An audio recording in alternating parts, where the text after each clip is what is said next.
लाख जड़े थे और उन पर सांड और मोर की सोने की उभरी हुई आकृतियां थीं।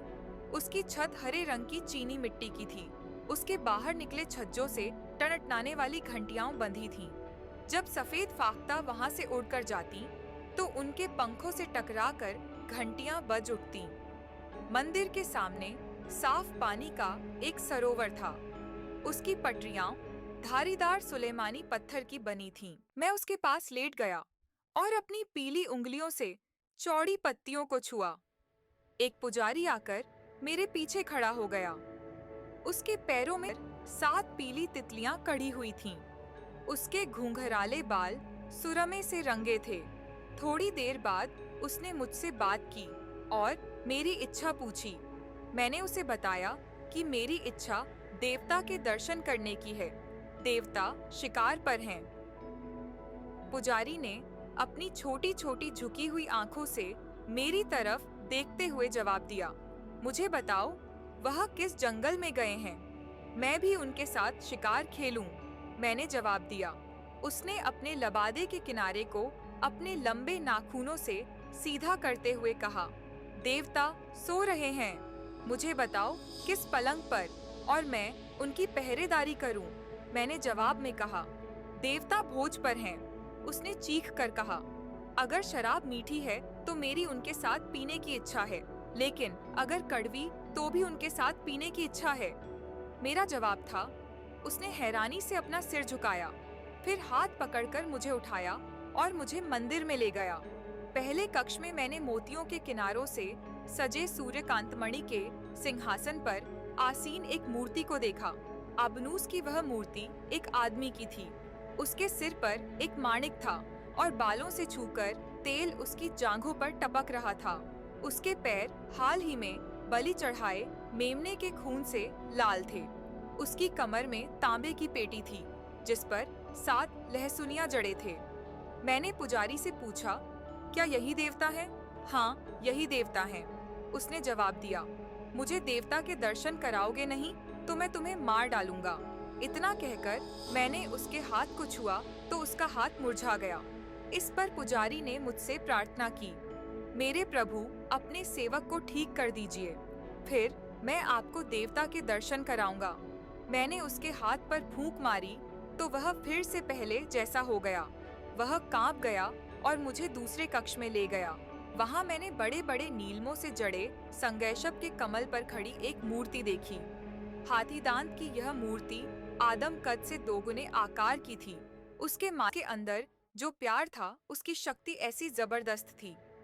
समुद्र तट पर पहुंचकर उसने अपने हाथों, अब मैं क्यों ना उसे अच्छाई का प्रलोभन दूं। हो सकता है फिर वह मेरे साथ आ जाए। फिर उसने युवा मछुआरे से कहा, मैंने तुम्हें संसार के आमोद प्रमोद के बारे में बताया, लेकिन तुमने उस पर ध्यान नहीं दिया। अब मुझे संसार की पीड़ा के बारे में कुछ बताने की अनुमति दो। हो सकता है तुम वह सुनो, क्योंकि सच तो यह है कि पीड़ा इस संसार की स्वामिनी है।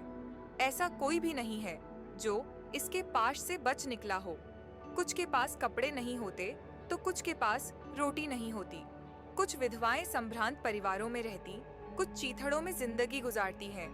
कुष्ठ रोगी आपस में लड़ते मरते हैं और वे एक दूसरे के प्रति निर्दय होते हैं। भिखारी राजमार्गों के चक्कर लगाते रहते हैं और उनकी जेबें खाली होती हैं।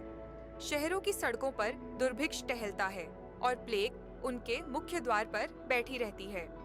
आओ हम चलकर इन स्थितियों में कुछ सुधार करें और कोशिश करें कि ऐसा न हो। तुम यहाँ रुक, लेकिन तुम्हारा प्रेम मुझसे सशक्त है, इसलिए अब मैं तुम्हें किसी चीज से आकर्षित करने की कोशिश नहीं करूंगी। लेकिन मेरी विनती है कि मुझे अपने दिल में प्रवेश करने तरह का कोई निशान मत बनाओ। किसी को उनकी कब्र की जानकारी नहीं होनी चाहिए, क्योंकि वे अपने जीवन काल में शापित थे और अपनी मृत्यु में भी शापित रहेंगे। लोगों ने पादरी के आदेश का पालन किया। धोबी घाट के कोने में, जहां कोई मधुर बूटी नहीं उगती, उन्होंने एक गहरा गड्ढा खोदकर मृतकों को उसमें गाड़ दिया। जब तीसरा साल गुजरा तो एक पवित्र दिन पादरी प्रार्थना गृह में आया ताकि लोगों को प्रभु के घाव दिखा सके और उन्हें ईश्वर के कोप के बारे में बता सके। जब उसने अपना चोगा पहन लिया और अंदर आकर वेदी के सामने सिर झुका लिया, तो उसने देखा कि वेदी अनजाने किस्म के फूलों से सजी थी, जो पहले कभी नहीं देखे गए। वे देखने में विचित्र थे। उनमें अद्भुत रंगीनी और सौंदर्य था। उनकी सुंदरता से वह परेशान हो गया और उसकी मीठी सुगंध उसके नथुनों में समा गई। उसे खुशी तो हुई, पर यह नहीं समझ पाया कि क्यों।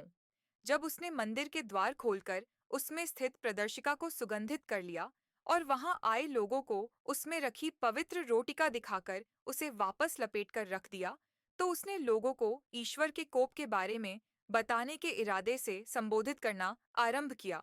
लेकिन उन सफेद फूलों की सुंदरता से उसे परेशानी हो रही थी। उनकी मीठी सुगंध उसके नथुनों में घुस रही थी। उसके मुंह से कुछ और ही शब्द निकले और वह ईश्वर के कोप के बारे में नहीं बोला। वह उस ईश्वर के बारे में बोला जिसका नाम प्रेम है। वह ऐसा क्यों बोला, यह उसे खुद भी पता नहीं चला। जब उसने अपना उपदेश खत्म किया, तो लोग रोने लगे। पादरी पूजा सामग्री वाले कक्ष में वापस चला गया। उसकी आंखों में आंसू थे। उपयाजक आकर उसका पादरी का पहनावा उतारने लगे। उन्होंने उसका श्वेत उत्तरीय, कमरबंद और स्कंधपट ले लिया, लेकिन वह इस तरह खड़ा रहा जैसे कोई सपने में हो। जब पहनावा उतारने का काम पूरा हो गया, तो उसने उनसे पूछा,